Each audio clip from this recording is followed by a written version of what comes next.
kuadrat ini adalah salah satu fungsi matematik yang penting karena seringkali juga keluar di dalam pemodelan matematik yang sederhana sebenarnya ya.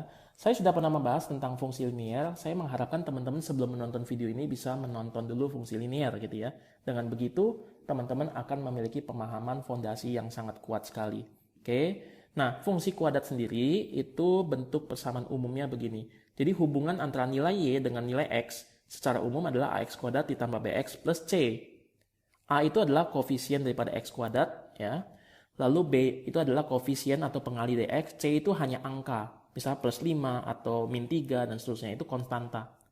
Nah, syaratnya sebagai fungsi kuadrat ini A-nya nggak boleh 0.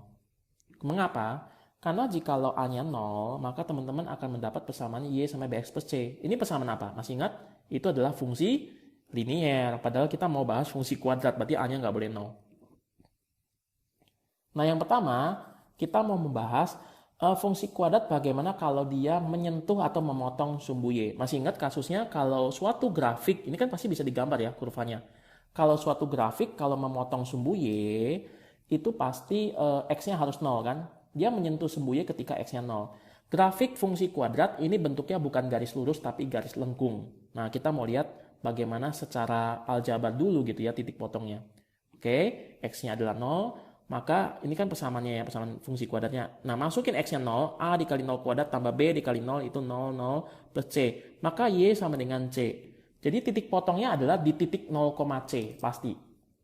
Jadi misalkan Y sama dengan 2X kuadrat tambah 3X plus 5, maka dia akan memotong di sumbu Y di titik 5, 0,5 koordinatnya. Oke ya, itu titik potong dengan sumbu Y. Nah, kita mau lihat ada contoh ya, misalkan di sini Y sama dengan X kuadrat. Ini berapa? C-nya? C-nya 0. Nah, Y sama X kuadrat yang ini. Yang berwarna ungu, teman-teman ya. Nah, dia memotong menyentuh sumbu Y. Ini kan sumbu Y ya. Dia memotong sumbu Y di sini. Di berapa? Di 0. Karena ini kan plus 0 kan? C-nya 0. Untuk grafik Y sama X kuadrat min 3, teman-teman perhatikan yang berwarna merah ini ya. Agak kemerahan ini. Teman-teman melihat bahwa grafik X kuadrat min 3 ini memotong di sumbu Y di mana? Kan ini C-nya min 3 kan? Kan plus C, C-nya adalah min 3. Maka dia memotong sumbu Y di sini, di min 3. Ya, teman-teman perhatikan ya. Nah, nanti teman-teman akan juga mendapatkan bahwa grafik fungsi kuadrat nggak bentuknya seperti ini, tapi juga bentuknya bisa seperti ke bawah, menghadap ke bawah. Ini kan menghadap ke atas ya. Nah, kapan seperti itu nanti saya akan bahas, tetapi kali ini kita bahas dulu titik potong dengan sumbu Y.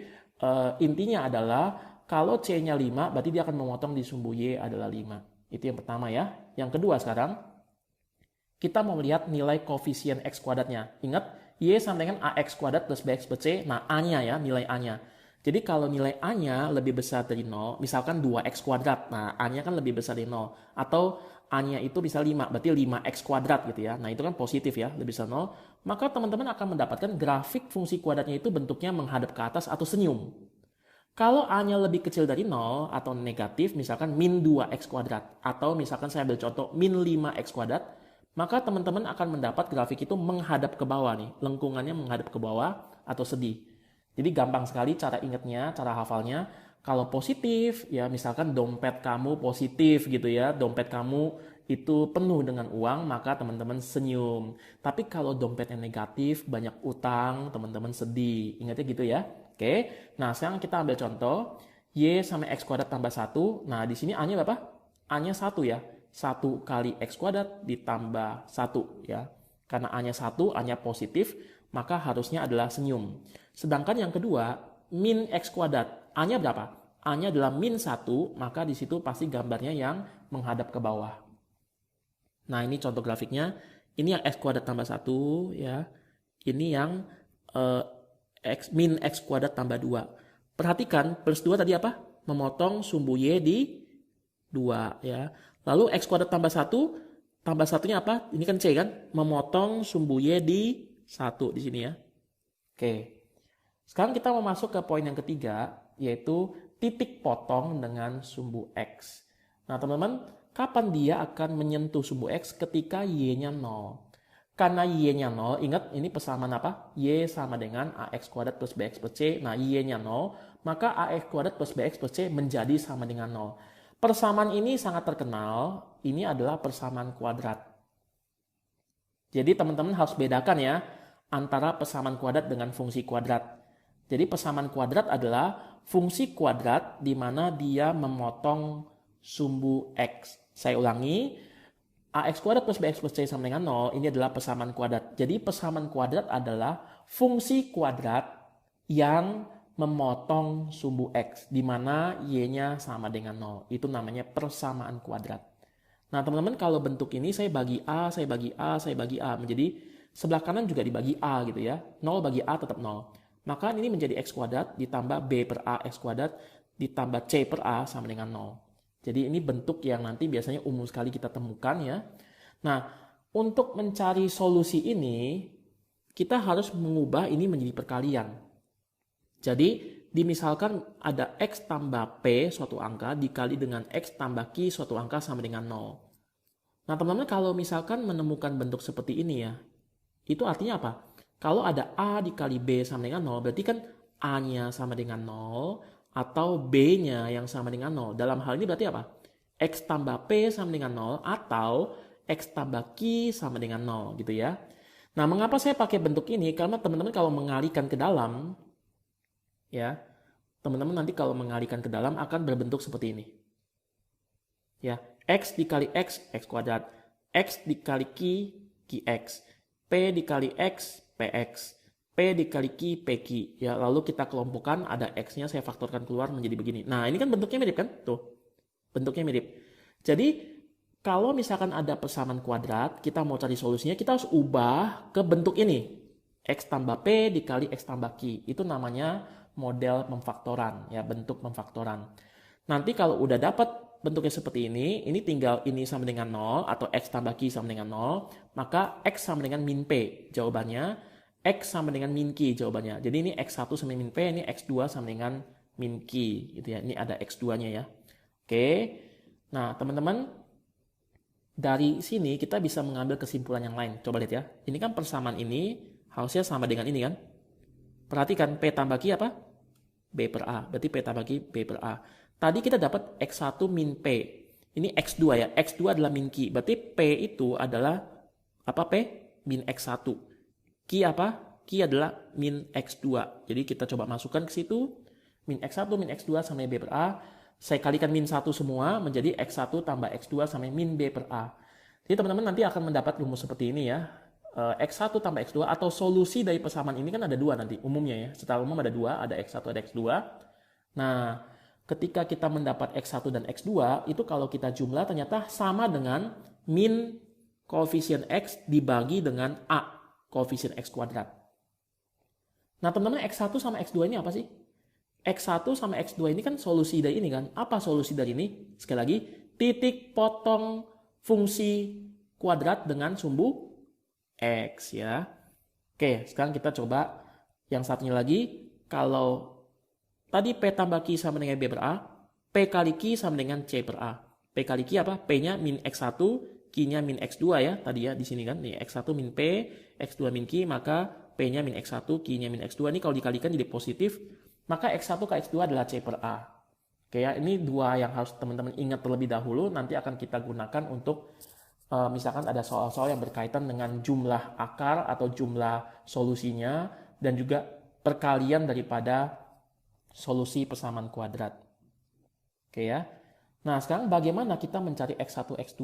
Cara yang pertama tadi dengan cara memfaktorkan. Nah, sekarang kita mau coba analisis bagaimana sih caranya memfaktorkan supaya kita dapat jawabannya. Misal, X kuadrat min 5X tambah 6 sama dengan 0. Saya mau cari berapa nilai X yang memenuhi ini. Jadi kalau saya masukkan nilai X-nya, pasti kalau di kuadrat dikurang 5 dikali angka itu tambah 6 sama dengan 0. Secara umum ada dua jawaban ya, secara umum. Bisa saja nanti nggak ada jawabannya, bisa saja jawabannya cuma satu. Tapi secara umum biasanya ada dua untuk persamaan kuadrat, yaitu X1 dan X2. Sekarang kita coba lihat. Tadi kita sudah tahu bahwa bentuk ini ya, ini kan sama saja persamaan kuadrat. Jadi bisa kita ubah ini ke sini, X kuadrat tambah P plus Q kali X tambah PQ di slide sebelumnya, di mana P sama min X1, lalu Q-nya adalah min X2. Nah teman-teman, ini yang atas bisa kita ubah ke sini kan. Jadi kalau kita lihat ini kan sama nih, perhatikan. Jadi kalau ini bisa kita ubah ke bentuk perkalian, kita bisa dapat langsung X1 dan X2-nya. Tapi bagaimana cara mengubah ini langsung ke sini? Ubah dulu ini ke sini. Teman-teman lihat ya, ini min 5. Min 5 ini apa? Ini ada X kan? Ini ada X. Berarti min 5 ini apa? Min 5 adalah P tambah Q. Lalu 6. Apa itu 6? Kalau kita lihat P kali Q.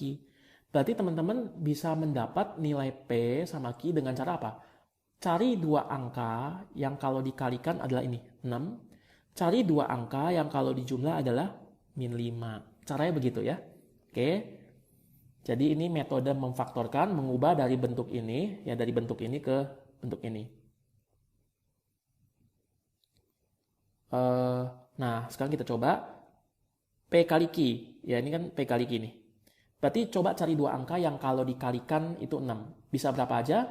Bisa 1 dengan 6, bisa 2 dengan 3, bisa min 1 dengan min 6, min 2 dengan min 3. Kenapa kan min 2 kan min 3, 6. Min 1 dikali min 6, 6. 1 kali 6, 6. 2 kali 3, 6. Jadi bilangan bulat yang mungkin cuma ada 4 kemungkinan ini. Tapi jangan lupa, P tambah Q jumlahnya harus min 5. Jadi kalau dikali dua angka itu 6, kalau jumlah min 5. Nah, di mana yang di antara 4 kemungkinan ini kalau dijumlah itu adalah min 5? Tentu saja yang ini. Ya, yang min 2 dan min 3.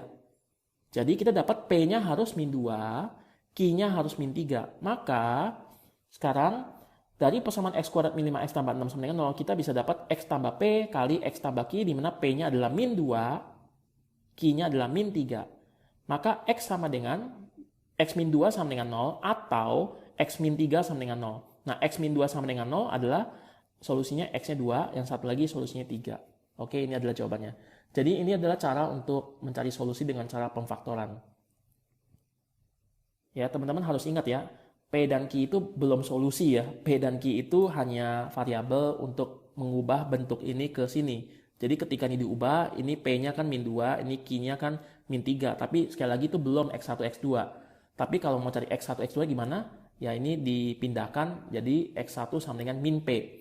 X2 sama dengan min Q ya. Jadinya 2 dan 3. Ini solusinya. Ini disebut juga nama lainnya akar-akar persamaan kuadrat. Ya, solusi daripada persamaan kuadrat seringkali disebut juga akar-akar persamaan kuadrat. Oke, kita lanjut. Misalkan ada contoh lain. Misalkan ada X kuadrat min X min 12 sama dengan 0. Nah, bagaimana cara mencari solusinya? Teman-teman ingat ya, tadi cari dua angka P dan Q gimana?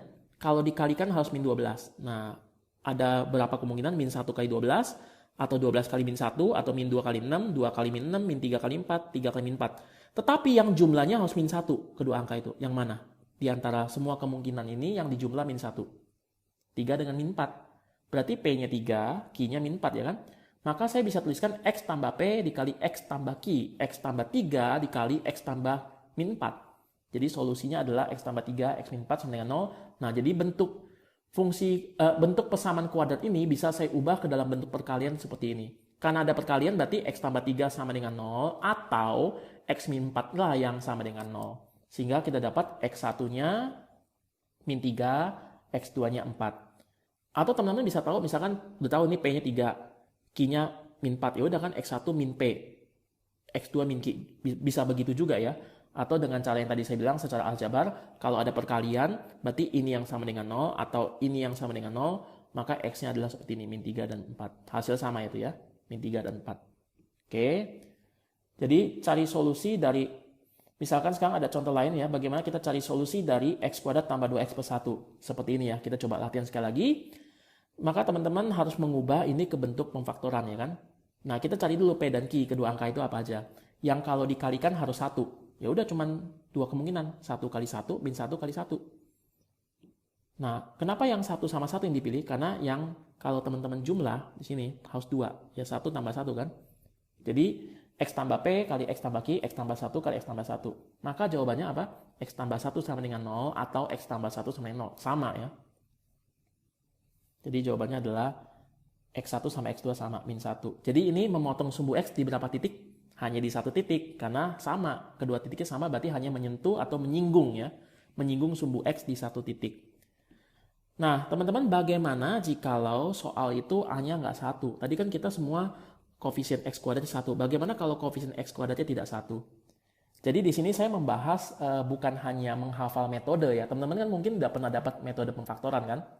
Tapi mengapa seperti itu? Mengapa kita cari angka yang kalau dijumlah itu misalkan yang tengahnya, terus kalau dikali itu yang belakangnya. Nah itu dapat dari mana? Tadi saya sudah jelaskan di bagian yang sebelumnya ya, barusan saja. Nah, tapi bagaimana kalau di sini ada angka 2? Nah, kita mau menggunakan bentuk seperti ini. Jadi sekali lagi ini bisa diubah ke dalam bentuk perkalian, hanya saja sekarang angka depannya ada, misalkan ini A ya, jadi seperti ini. Loh, kenapa bentuknya seperti ini? Karena kalau ini saya kalikan satu-satu, akan bentuknya mirip dengan ini. Coba ya. Jadi yang atas dikalikan, nih AX dikali AX, A kuadrat X kuadrat, AX dikali N, begini, M dikali AX menjadi seperti ini, X-nya difaktorkan keluar, terakhir M dikali N. Oke. Nah ini kan bisa di ini ya, bisa dibagi ya, antara atas dengan bawah, bentuknya seperti ini. Nah perhatikan teman-teman, ini bentuknya mirip kan dengan ini. A-nya di sini 2, ya kan. Lalu min 5-nya apa? M tambah N. 3-nya apa? Nah problem nih, ini bukan M kali N lagi, tapi apa? M kali N bagi A, itu 3. Nah, itu sebabnya di sini ada bentuk yang cukup berbeda dengan sebelumnya ya. Kita mau coba latihan kalau misalkan A-nya tidak 1. Kalau sebelumnya kan A-nya 1 ya, sekarang kalau enggak gimana? Nah, tujuannya yang pertama teman-teman harus mencari M dan N ini. Ya, M dan N ini. Lalu tuliskan nanti dalam bentuk ini. Jadi cara memfaktorkan bentuk seperti ini, teman-teman harus cari dua angka ini, lalu kemudian teman-teman tulis ke dalam persamaan ini. Ya, sekali lagi karena persamaan ini kalau disederhanakan bentuknya mirip seperti ini. Oke. Nah, M tambah N-nya apa? Perhatikan di sini M tambah N min 5 ya. M kali N per A-nya apa? Nih. Itu adalah min 3. Nah, di sini A-nya apa? A-nya kan 2 tadi ya. Nih. A-nya 2. Berarti 2-nya saya kalikan ke sini 2 kali min 3. Min 6. Jadi sekarang kita dapat gini teman-teman. Jumlah kedua angkanya min 5, perkalian kedua angkanya adalah sama dengan 2 kali min 3. Nah, 2 kali min 3 ini apa nih? Angka depan dikali angka belakang. Sekali lagi, kita mau cari dua angka. Apa? M dan N. Nah, kedua angka itu kalau dijumlah harus yang tengahnya, min 5. Tapi kalau dikalikan M kali N, itu harus sama dengan depan kali belakang. 2 kali min 3, yaitu min 6 ya. Nah, dari M dan N ini kita cari dulu. Sebelumnya kalau kita mau cari perkalian, teman-teman harus kalikan dulu ini kan. 2 kali min 3 apa tadi? Min 6. Nah, min 6 ada angka apa aja yang bisa dikali-kalikan dari dua angka? Min 1 kali 6, 1 kali min 6, min 2 kali 3, 2 kali min 3. Ada 4 kemungkinan. Tetapi yang jumlahnya M tambah N harus min 5. Yang mana teman-teman? Yang 1 dengan min 6. Karena 1 tambah min 6 itu min 5. 1 kali min 6 itu min 6 ya. Jadi kita dapat M dan N-nya. Ini saya tuliskan ulang dulu ya. Di mana M-nya min 1 dan N-nya 6. Sekarang masukkan ke dalam persamaan ini. Jadi 2x min 1 kali 2x plus 6 bagi 2 sama dengan 0. 2x min 1 kali x plus 3. Karena ini karena dibagi 2, saya pilih kan. Karena perkalian kalau dibagi, teman-teman jangan ini dibagi. Tapi pilih. Saya pilih yang sebelah kanan karena ini ada faktor 2-nya. 2x bagi 2 itu x, 6 bagi 2 itu 3. Nah, sekarang dapat simpel sekali, perkalian antara dua faktor sama dengan 0, berarti faktor yang pertama sama dengan 0, atau faktor yang kedua sama dengan 0. Oke, jadi solusinya adalah x sama dengan setengah atau x sama dengan min 3. Kesimpulannya, teman-teman, ax kuadrat plus bx plus c sama dengan 0 dengan a tidak 1 nih ya, dengan a ini tidak 1, maka teman-teman harus mengubah ke dalam bentuk ini. Oke. Bagaimana cara mengubah ke bentuk ini? Berarti teman-teman harus tahu M sama N-nya kan? Harus tahu M sama N-nya. Bagaimana cara mencari M dan N? Kalau cari M dan N itu dengan cara dijumlah kedua angka ini harus sama dengan ini. Angka tengahnya. Tapi kedua angka ini kalau dikali harus sama dengan A kali C. Nih. Ya itu diingat prinsipnya. Ini teman-teman mungkin pernah dapat ya metode ini ya. Tapi teman-teman mungkin tanya, kenapa ya metodenya seperti ini? Kok bisa kalau saya cari dua angka, kalau dijumlah itu sama dengan tengahnya, kalau dikali kedua angka itu sama dengan A dikali C. Nah ini pembuktiannya. Teman-teman kalau masih belum terlalu ini ya paham karena belum terlalu terbiasa, bisa diulang kembali agar teman-teman lebih paham. Karena kan sekali lagi matematik bahasa, itu perlu pembiasaan. Oke, ini kita masuk ke contoh ya. Misalkan 3x kuadrat min 10x min 8. Cari akar-akar persamaan kuadrat atau solusi daripada persamaan kuadrat ini.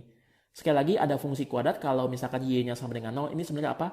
Titik potong dengan sumbu x ya. Itu persamaan kuadrat, jangan lupa itu.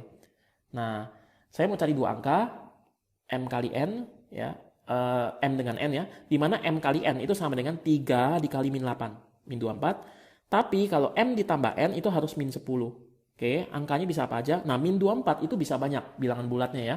Bisa min 1 dengan 24, bisa 1 dengan min 24, bisa min 2 kali 12, bisa 2 kali min 12, min 3 kali 8, 3 kali min 8, min 4 kali 6, 4 kali min 6. Tetapi di antara semua ini, mana yang dijumlah adalah min 10, itu hanya 1. 2 dengan min 12. Berarti ini M-nya, ini N-nya. Sekarang kita tuliskan di dalam bentuk AX plus M dikali AX plus N dibagi dengan A. Yaitu 3X plus angka yang sudah kita temukan dikali dengan 3X plus angka yang kita sudah temukan yaitu 2 dan min 12 dibagi dengan A. Itu 3. Ya, formatnya masih ingat ya, harus dituliskan dalam bentuk seperti ini. Nah, ini ada 3X min 12, ada faktor 3-nya, saya bagi dengan 3 yang di sini.